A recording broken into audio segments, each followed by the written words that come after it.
Well, it didn't take long at all for things to go wrong on the set of ALF Reality Global, otherwise known as the Russian Ultimate Fighter, that Jon Jones and Nate Diaz are supposed to be currently filming in Thailand. Apparently, and somewhat unsurprisingly, there was a physical confrontation on set between Diaz and one of the fighters on Jones. I'm so on this Russian Ultimate Fighter thing. They were hyping up the first season, Aljamain Sterling's team versus Petr Yan's team. And then that clip came out of Aljo getting choked out, right? Aljo got choked out by what looked like would have been someone on his team. And then they just revealed a couple days ago that that was just a staged scene, prank, or I don't know if it was a prank. The video I saw didn't have translations, but it was just a staged scene that now I feel like was just set up to promote the show. Because I was hyped to see it after I saw that. And it was like, dude, that was a fake scene they just did. And then they brought out like a cake for somebody. I was like, dude, this is silly. I'm not watching that show. His team, who tried to choke him out from behind in the same fashion that he did Aljamain Sterling a couple of months prior. But see, that was a joke. And this also happens to be the same guy that was recently seen pulling off on a moped as Jon Jones erratically grabbed and smelled fistfuls of his curly hair. That guy.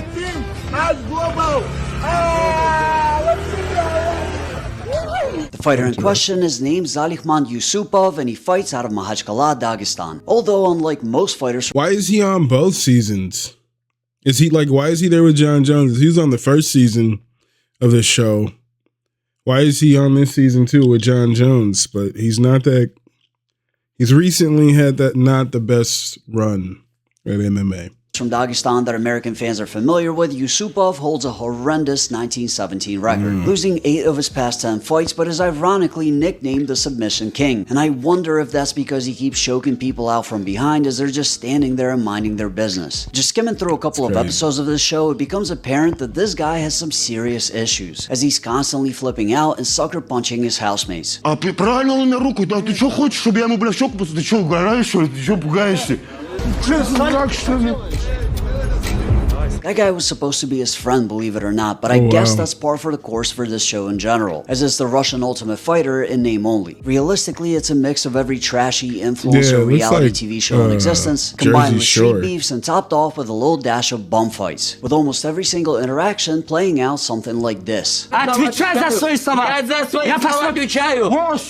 Поняли, да? Сюда, я именно за свои слова отвечаю.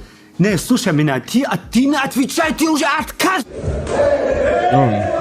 Not that the Ultimate Fighter didn't get trashy at times, but Russian TV producers genuinely seem to believe that violence is the only thing that drives ratings, and words exist for the sole reason of being used as a tool to instigate a fight. The dynamic even threw off Mike Perry, who is the actual Florida man and thrives in that sort of environment. Get my face.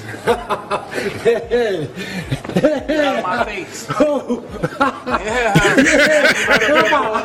In any case, Yusupov's choke didn't work on Diaz the way it did on Aljo, and according to reports, he ended up receiving a Stockton slap for his efforts. And Team Diaz quickly ended up leaving the house as Yusupov and several other housemates try to find him in Thailand over the next couple of days in order to exact revenge. Yeah, who is that guy? I just want to go back.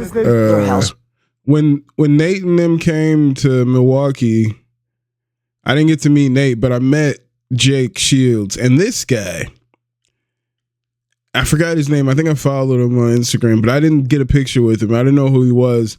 And then when I went to Nate's Instagram, I was like, damn, he's with this guy more than anybody. Like, that's the guy I should have been trying to say what's up to. Like, let me meet up with Nate, man. I'm trying to say what's up. Mates try to find him in Thailand over the next couple of days in order to exact revenge. Залик, ты выберешь, что ты с Диазом сделал, это, бля, останется, бля, потом, бля. Ты куда едешь? Бля, на Банглу я думал поехать.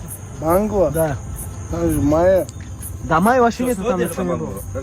Стоит ехать на Банглу? Хуй, если там Диаза увидишь, набери там. А там может там быть, да? Да, он позавчера там был, вчера я его искал, там не было.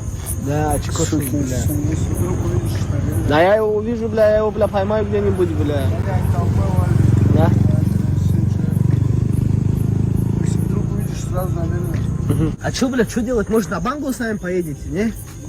Уставший, да, вы? Если туда поедешь, по-братски нас найдете. Он на Банглу может быть, да? Хорошо, тогда мы поехали. The Bangla being mentioned throughout the video was refers to sad. Bangla Road, widely known as the epicenter for entertainment in Thailand, attracting both tourists and locals alike. Diaz and his team allegedly spent some time there after leaving the house, eventually traveling to Hong Kong and quitting the show altogether. Oh, and I'm honestly really? shocked that it took this long, because once it was announced that Diaz was going to be participating in Russian reality TV, where confrontation isn't just possible but fully expected, I knew that it was only a matter of time before something like this happened. And considering that Yusupov is from Dagestan and, let's face it, seems to have a below room temperature IQ, it wouldn't shock me in the least if his motivation for targeting Diaz is Nate's confrontation with Khabib Nurmagomedov and his team. That's almost a decade old at this point, but still has a tendency to make headlines once in a while. And I see all these flashes right here, and then I hear them all laughing.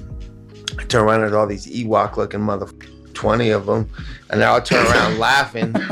And I'm like, oh, are they taking a picture because I'm standing by him because he was trying to get a fight with me at the time, because I had just done something and this fool wanted to fight me. And I was like, F you, bitch. And he turned around and was like, come on, man, like to shake my hand. And I slapped him in the face. I was like, F you. And when I smacked him and his whole team, they all were like, oh, man, none of them even been in. They're like, we're from Russia.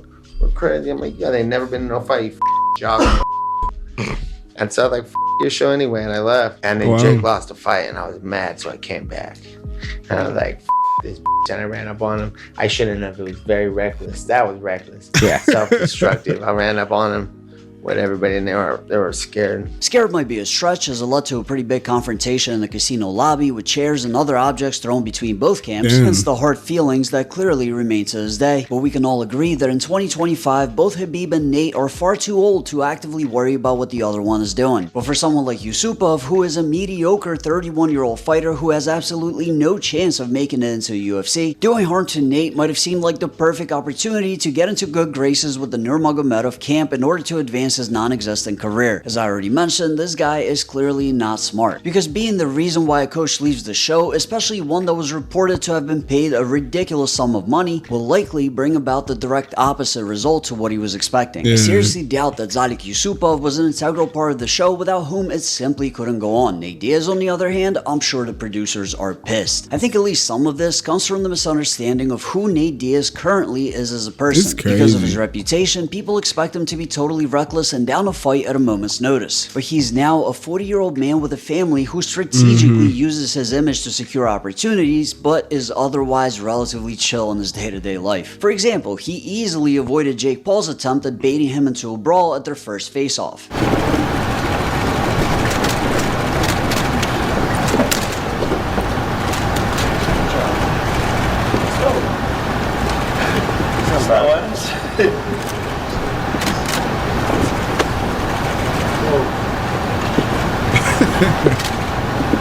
We're not fighting today. We're not fighting today. You know what I'm saying? I'm a professional athlete. Let I'm him not know. around getting fights like they're making me out to be.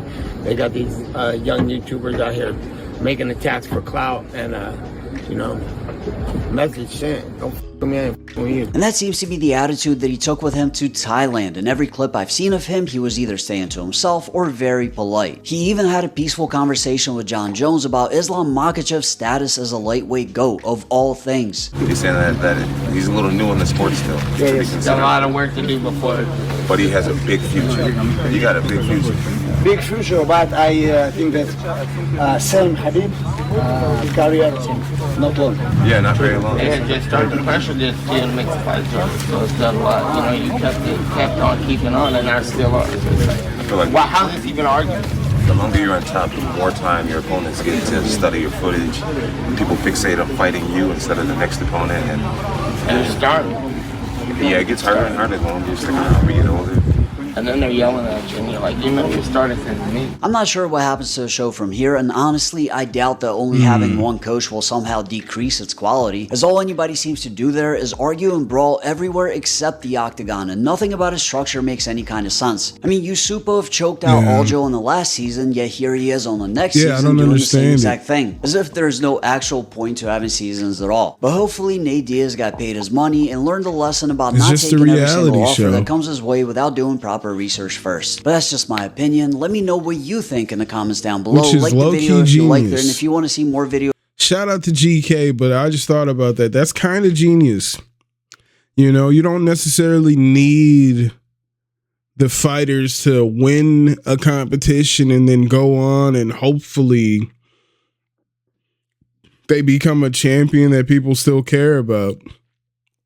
Or you could be a memorable character on a pseudo fight reality show, a Jersey Shore type show with fighters, and we're allowed to fight because we're fighters, and that's the draw. It's kind of genius. And that could be where you build your name as just the guys on that show who fight.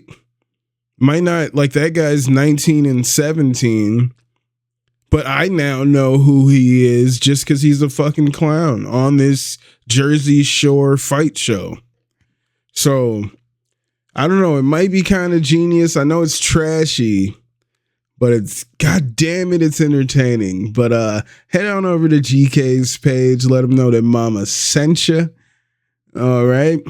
Let me know what you guys think about this whole weird show in Thailand, this whole situation with Nate Diaz leaving the show. I didn't even know he was leaving, that he left the show until watching this. That's news to me. I was just zoned in on Jon Jones and how weird he's being out there. He's definitely not beating the allegations, ladies and gents. But let me know what you guys think in the comments. Thank you guys for being here once again, and I will see you guys soon. I'm more Francis Ngannou. I be the biggest problem out of any nigga I know. A little old school like some 45 vinyls. You niggas old duels, what that do to the wino? I do it the commercial way, pay without the splits. Winning got